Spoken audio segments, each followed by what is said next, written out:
Well, it's good to get a win for the team Saturday night, especially for the seniors, to have the opportunity to walk off the Sun Bowl turf the last time as winners.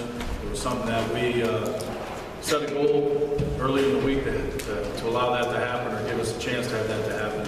And then especially for the Miner fans, I was amazed by the crowd the other night. Even though our record was what it was, they were out there in full force and loud and energized, and really helped our team.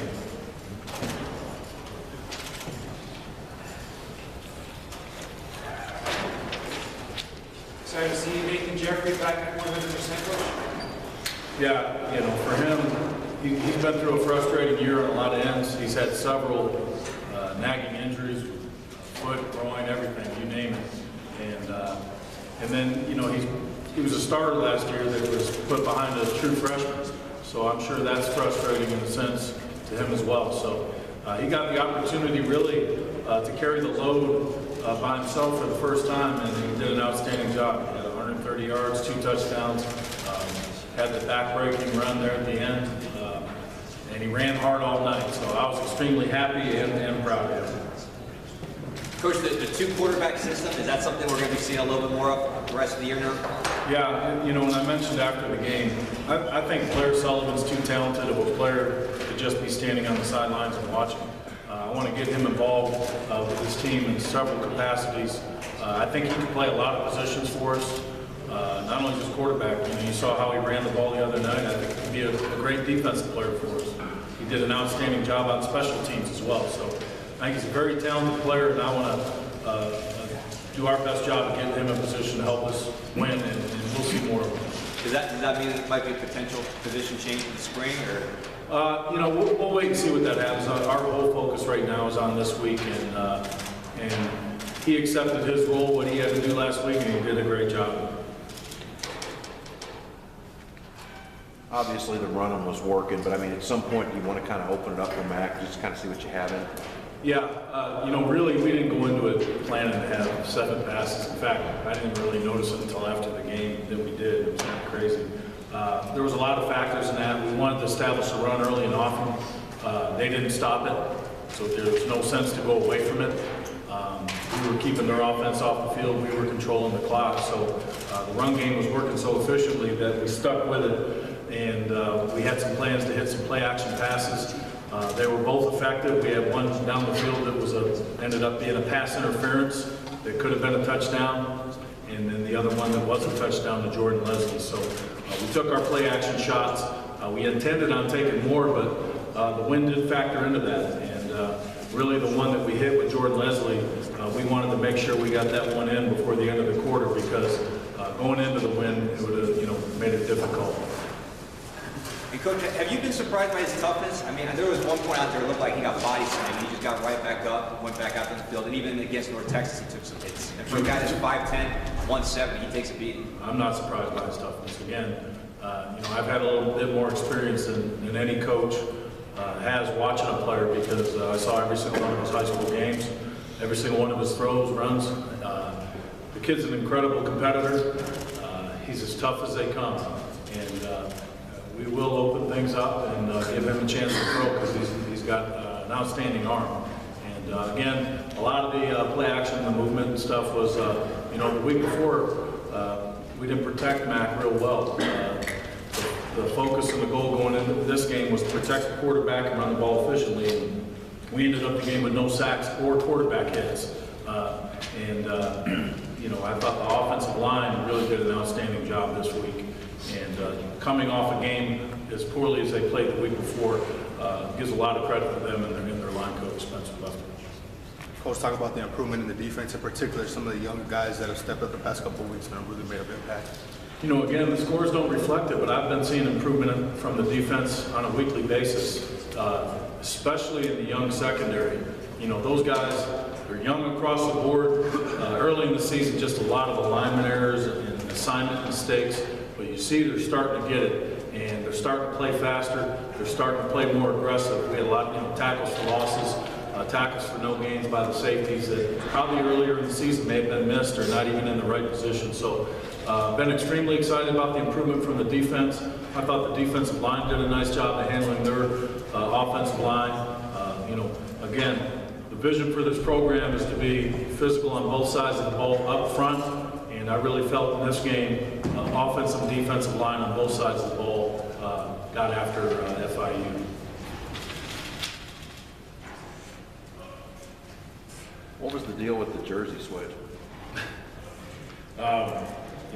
We had our home uniforms, our gray uniforms, which are actually, official home uniforms sponsored by Nike, which we already had worn against Louisiana Tech, and they wore their white uniforms. And I kind of thought it was a joke. One of the officials came up and said, "You're going to have to switch your uniforms." The FIU coaches were complaining, and they called the league office, and they mandated that we switched our uniforms. So, to be honest with you, I don't care what we're wearing. We got to go out and execute. And I just thought it was kind of funny and kind of annoying. But we went in, we switched jerseys, and it didn't help them, no matter what color jerseys we were wearing.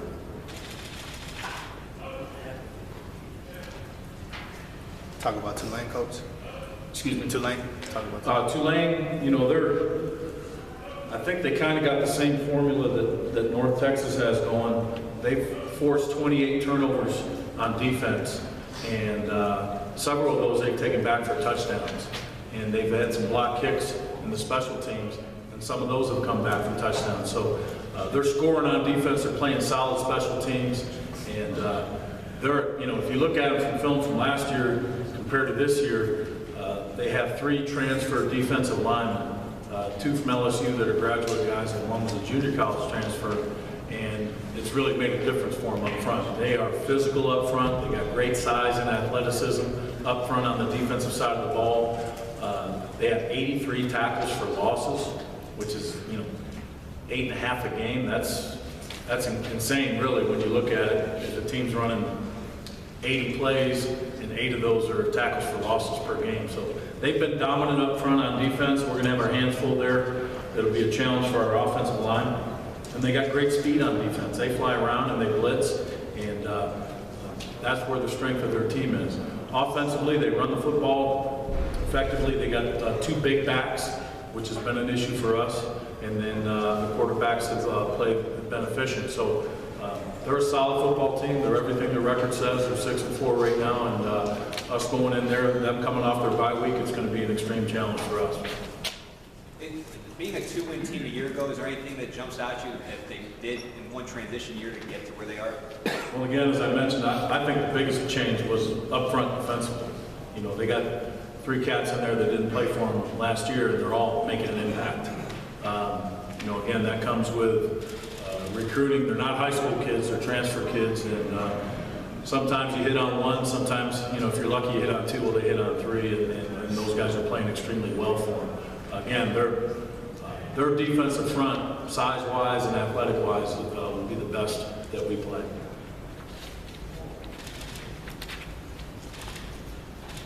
update on Watkins or LA Dow? Yeah, Watkins will be back this week, which I'm happy. Our O-line depth has been extremely thin. We've had to shuffle some people around. That'll give us another body in there that we can utilize. And then LA Dow right now is kind of questionable. I'm hoping to see how he moves throughout the week and see if he can come back. But he's certainly a contributor for us on special teams and as a running back. And we ran a bunch the other night, but we were really thin at that position. And you can't always bank on that, that there's not going to be an injury during the game. Is Aaron Jones shut down for the year? Yeah, he's got broken ribs, and it's going to take some time for him to heal. And, that'll be good for him to just heal up and get in the weight room and build his body up where, issues like that won't arise in the future. So, yeah, it's a shame for him. He was really on target having over 1,000 yards. I had no doubt that he would achieve that. But he achieved a lot of goals this year, and I know he's hungry, and he's going to be out to prove next year that he's even better. So I look for a big year from him next year. You'll talk about Tulane's quarterback, Montana? Again, they've been very efficient. They move the ball well. they, he's been injured some, and they use the other quarterback, the freshman kid. He's played efficient, so they've been efficient on offense. They haven't put up the numbers like some of the other teams that we've played, but they've moved the ball efficiently, and in certain games, like the East Carolina game, they've scored, several points. So they got a very good offense. How satisfying is it just to see the team improve as much as they did? I was just happy for them to get a win, just to have that feeling. And I give them a lot of credit because it isn't easy to go to work when you're a player when you're 1-8. If you're hurting and you're sore, it just feels worse. And it's hard to get motivated. What I liked is they went out and they played with the energy and passion of a team that was 8-1 instead of 1-8. They went out there and they had fun. They flew around. They played for each other. They were energized. I think you saw after big plays the excitement. It was genuine. And I was just happy to see that because, I reiterated to the team on Sunday, that's a heck of a lot more fun to have that feeling and play like that. And it's free. Energy and passion and all those things, you don't have to pay for it. It's free. It's there every day. And I think they'll learn a lesson from that if you go out there and play with energy, good things are going to happen. And I think we can use that moving forward as a guide of how we need to play. Anybody else? All right, thanks, guys.